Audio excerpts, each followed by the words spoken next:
Bueno, evidentment jo crec que és el millor equip que ha passat per aquí el Sergio Manzano, un equip molt compensat, defensivament pressionen molt bé, jugadors molt ràpids, anticipen moltes pilotes i amb atac tenen molts recursos.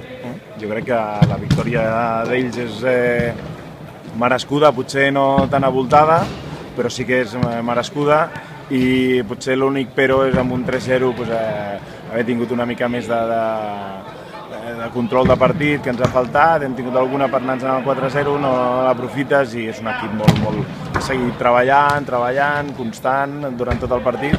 Vull dir, només queda que felicitar-los i nosaltres seguir treballant. La setmana que ve tenim un altre partit molt complicat i hem de competir-lo.